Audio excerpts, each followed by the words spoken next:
You ask Tiger to solve. This deals with linear equations with one unknown. The final result is x equals 17/2. Let's solve it step by step.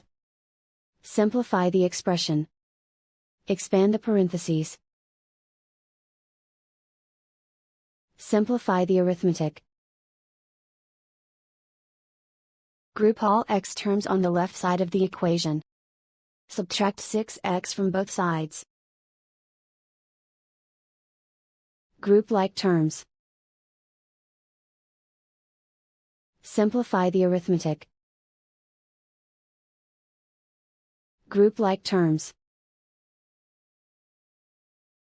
Simplify the arithmetic. Group all constants on the right side of the equation. Subtract 12 from both sides. Simplify the arithmetic.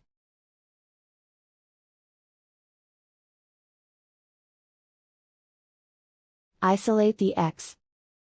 Divide both sides by -2.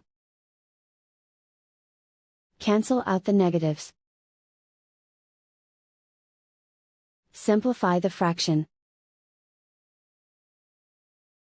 Cancel out the negatives. And so the final result is x equals 17/2.